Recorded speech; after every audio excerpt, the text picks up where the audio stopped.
Welcome back to sz9 of WWTube. Next up is the UK. Purchases will be 3 infantry, 1 artillery, and 3 tanks for the total cost of 31 IPCs, meaning we'll be saving 8 in the bank for next round.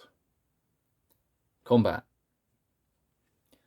There will be 4 combat moves for the UK this turn, starting out with the one in Leningrad. Of course, we're going to push everything from Finland in to attack these 2 German infantry here. So that's 3 infantry of our own, 1 artillery, 2 tanks, all from Finland.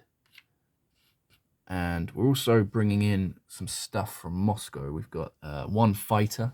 We've actually got 5, but only 1 of them is going to be joining the attack, the movement of 2.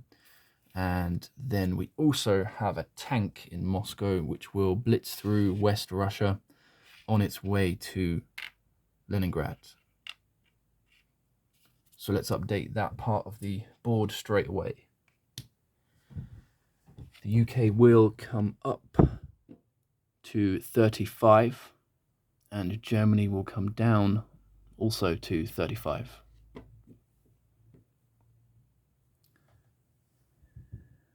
Okay, so that's combat movement number 1. The second combat move will be over here in Burma, where we have 2 defending Japanese tanks left over from that stack. And we're going to be sending in 2 tanks of our own from India, plus the bomber, and the 2 fighters coming off of the aircraft carrier in sz9 37, the movement of 2. And that's it for that one. Also, the next combat move will be in French Indochina, Thailand.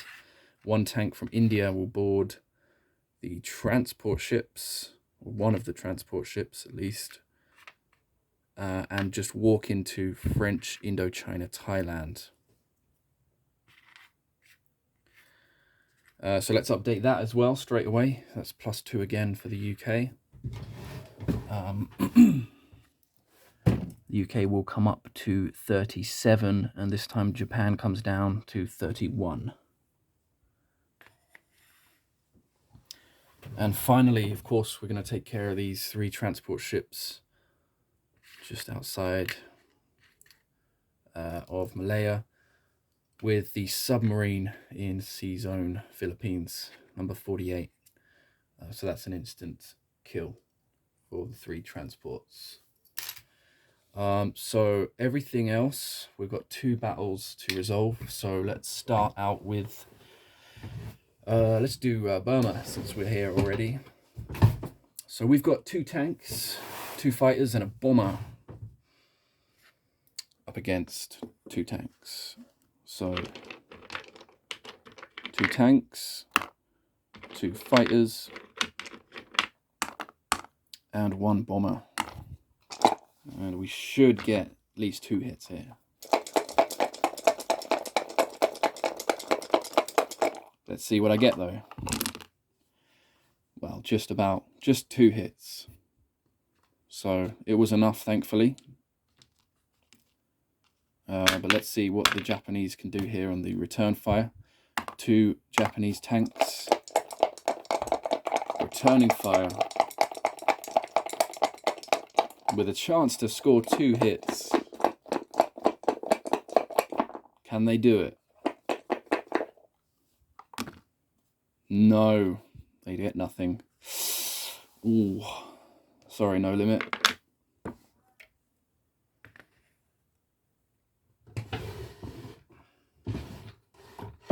So Burma was a complete success.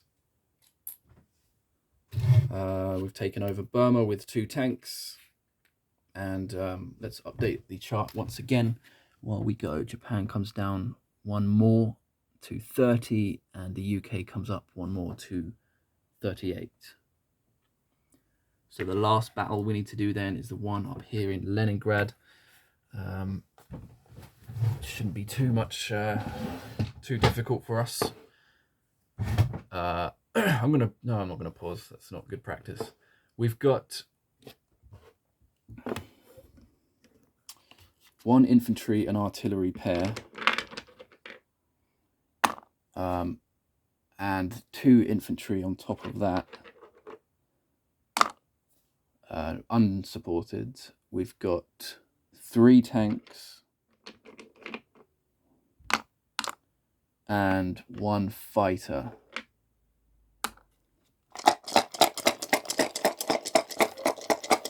Two hits is all we need. We should get 2. We get 3. Excellent. So now we'll just return fire for the 2 German infantry there in Leningrad. Let's see what they can do. Ooh, one of them didn't actually land in the thing, so I'll re-roll it. It was a miss outside the box. Will it be a miss inside the box? Yes.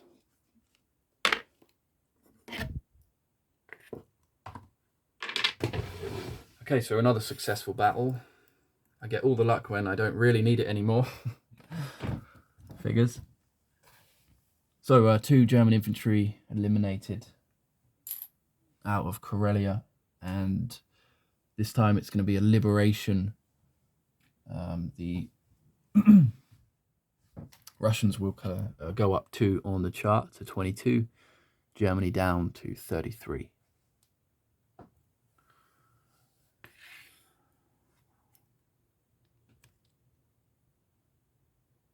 All right, so non-combat.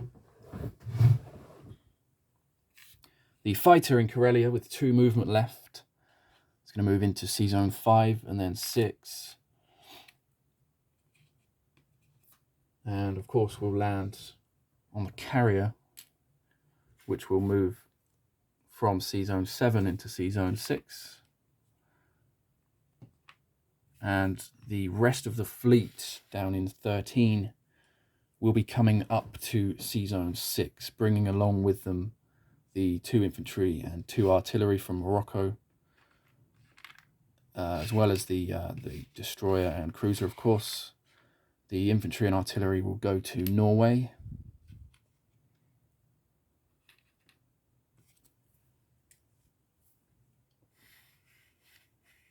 From Moscow, we've still got 4 fighters. We're going to send 2 of them to Caucasus, and the other 2 down to India.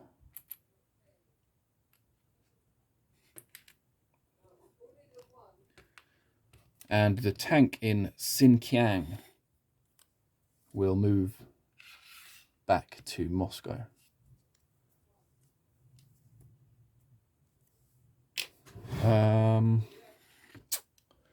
I guess we'll... Hang on, I'm going to think about this here, actually. Alright, yeah, we're going to move the fleet over to C-Zone 36. So we'll keep 1 transport in 35. And the fighters will land back on the carrier, of course.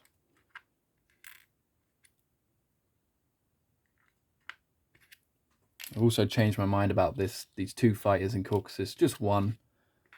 And the other one will come down to India. Sorry about that. So 3 fighters fly down to India from Moscow, and just 1 goes to Caucasus. And the bomber will land back in India as well.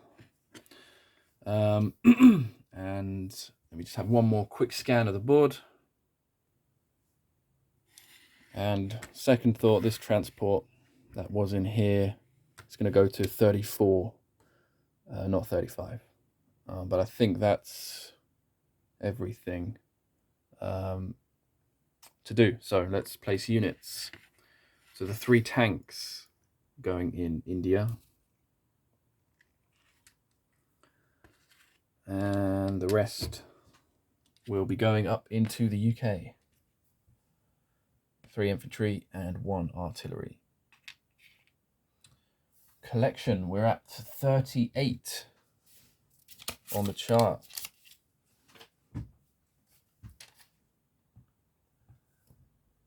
We're at 38 on the chart, and we saved 8, so we will collect a total of 46 this term for the UK. And that's just about it. Before I go, quick recap.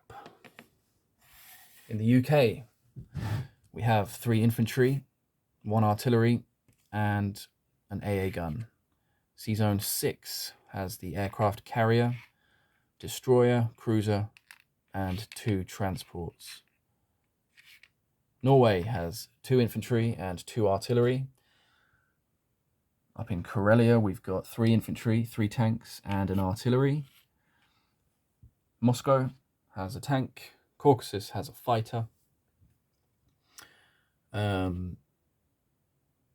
India has... Oh, I don't need this fighter here. I'm changing my... again, all my fighters are coming to India. Apologies, I'm not with it today. So Moscow has a tank. Caucasus does not have a fighter. I've just moved it down to India.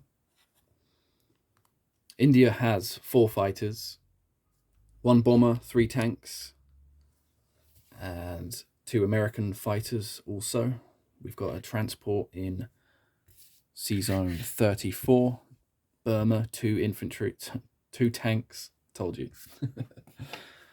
sz9 has a submarine, an aircraft carrier with 2 fighters, a cruiser, a transport, as well as the US fleet.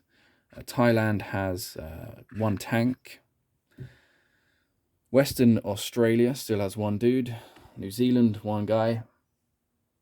And that is everything for the UK. Thanks a lot for watching. Sorry it went on for 12 minutes. I'll try and be more with it next week. And yeah. Next to go is Japan with No Limit. Good luck, buddy, and see you in the next one.